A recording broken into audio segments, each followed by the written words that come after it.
So hello everyone, welcome to my new blog. So आज Saturday है और आज चैत्र नवरात्रि तो शुरू से जिनसे मैंने बात की थी और आज नवरात्रि का दूसरा दिन है। So hello everyone, welcome to my new blog. So आज सैटरडे है और आज है चैत्र नवरात्रि का तीसरा दिन है और आज गणगौर भी है।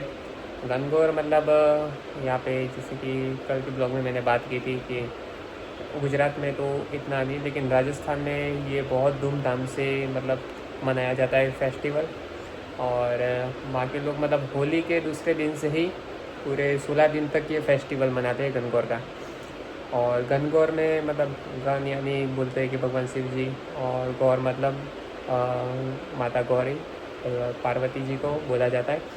और ऐसा बोला जाता है कि माता पार्वती ने तपस्या की थी, गौर तपस्या की थी भगवान शिव जी को पाने के लिए, और भगवान शिव जी ने प्रसन्न हो गए और उनके साथ रहने का वचन निभाया था। तो बस इसी परंपरा को मतलब ये इसी इतिहास को लेकर आज भी हम मनाते हैं गणगौर। सो आज के दिन गणगौर में एक ट्रेडिशनल सॉन्ग भी गाते हैं, गुडला वाला। आपने अगर सुना हो तो उसमें जो मतलब है गुडला का मतलब है जो एक अजमेर का सूबेदार था उसका नाम था गुडला खां, ठीक है। और एक थे जोधपुर के मतलब शासक राव सतल, तो उन्होंने 140 स्त्रियों को बचाया था गुल्ले खान से। और गुल्ले खान और राव सतल के बीच में भयानक युद्ध हुआ था। घायल होने के बावजूद भी उनने गुल्ले खान का सर धड़ से अलग कर दिया था, सर काट दिया था। फिर ये जो 140 महिला थे वो उन्होंने गुल्ले खान का सर लेके पूरे शहर घूमे थे और जीत का जश्न मनाया था। तो इसके बारे में ये सॉन्ग के बारे में मतलब ये ट्रेडिशनल फोक सॉन्ग है, वो आज के दिन गाया जाता है। सो अभी 9 बज रहे हैं और अभी मैं वेट कर रहा हूँ लैब टेक्नीशियन का, कब वो सामान ले जाए और कब मैं घर जाऊँ, क्योंकि अब भूख तो बड़ी ज़ोरों से लग रही है। और क्या अगर मतलब मेरा टाइम ऐसा है कि मैं सूर्यास्त से पहले खा नहीं सकता, लेकिन अगर आपके पास टाइम हो तो ज़्यादा से ज़्यादा 7 बजे से पहले तो एटलीस्ट खा लेना चाहिए, ठीक है। और ज़्यादा लेट नहीं खाना चाहिए, लेकिन अब क्या कर मजबूरी है।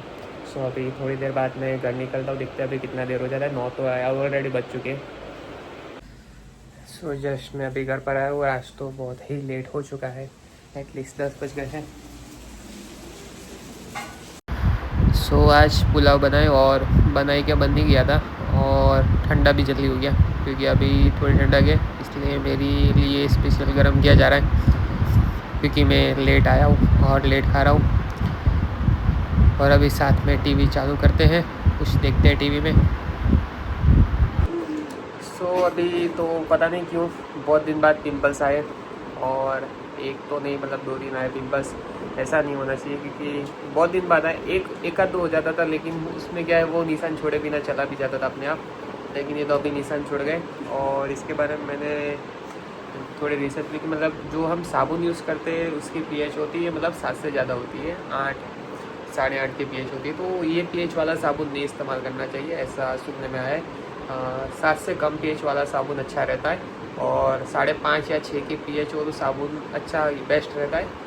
ऐसे साबुन में सेटाफिल आता है, डव का साबुन है, ये 2 साबुन अभी मुझे याद है जो बोलते लोग अच्छे रहते। और ऐसा भी सुना है टोटल फैटी मैटर वो 70% से ऊपर होना चाहिए।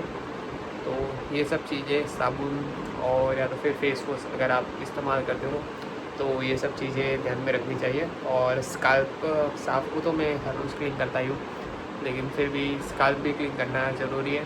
और शायद हो सकता है ये जो पिंपल्स है वो गट रिलेटेड हो या स्ट्रेस रिलेटेड भी हो सकते हैं, क्योंकि पिंपल्स आने के कई कारण है। क्योंकि इसके बारे में तो मैंने जब मैं हाई स्कूल में था तभी बहुत सारी रिसर्च कर ली थी, बहुत सारे डॉक्टर से मिल के मैंने इलाज भी करवाया था और इसके बारे में जानकारी भी ली थी, ये कैसे होता है, किस कारण से होता है और इसका ट्रीटमेंट क्या है। सो इसको कुछ नहीं करना, आता है रहने दो और अपने आप चला जाएगा। अगर जैसे कि ये क्या है, कभी साबुन से रिकरने में ये घिस जाता है तो ये दाग छोड़ जाता है, तो ऐसा ध्यान रखना कि हाथ से कभी फोड़ने का ट्राई मत करना। साबुन से याद है कि जैसे कि आप जो रेगुलर सोकॉल साबुन के बारे में सुनते हो जो 99% कीटाणु को मारते हैं, मैं ब्रांड का नाम नहीं लूँगा, लेकिन कभी आप यूट्यूब पे राजेश दीक्षित का वीडियो देखोगे तो वहाँ पे उन्होंने बताया कि ये साबुन तो मतलब वो एक्चुअल में मतलब जो जानवर होते हैं उनके लिए यूज़ किया जाता था, उनकी स्किन के लिए, उनके लिए फ्रेंडली होता था, हमारे लिए नहीं। और ऐसा होता है, ये जो बाहर की जो प्रोडक्ट होती है वो पता नहीं इंडिया में आके उनके क्राइटेरिया चेंज हो ही जाते हैं और वो हमेशा मतलब हेल्थ बेनिफिट देने के बजाय हमको हेल्थ रिस्क में डाल देते हैं। तो फिर ब्रांड भी आप वाइजली चूज़ किए और ना पता चले तो डॉक्टर से सलाह लें। सो गाइस, ये था मेरा आज का ब्लॉग एंड आई होप मेरा आज का ब्लॉग आप लोगों को पसंद आया हो and please like share and subscribe.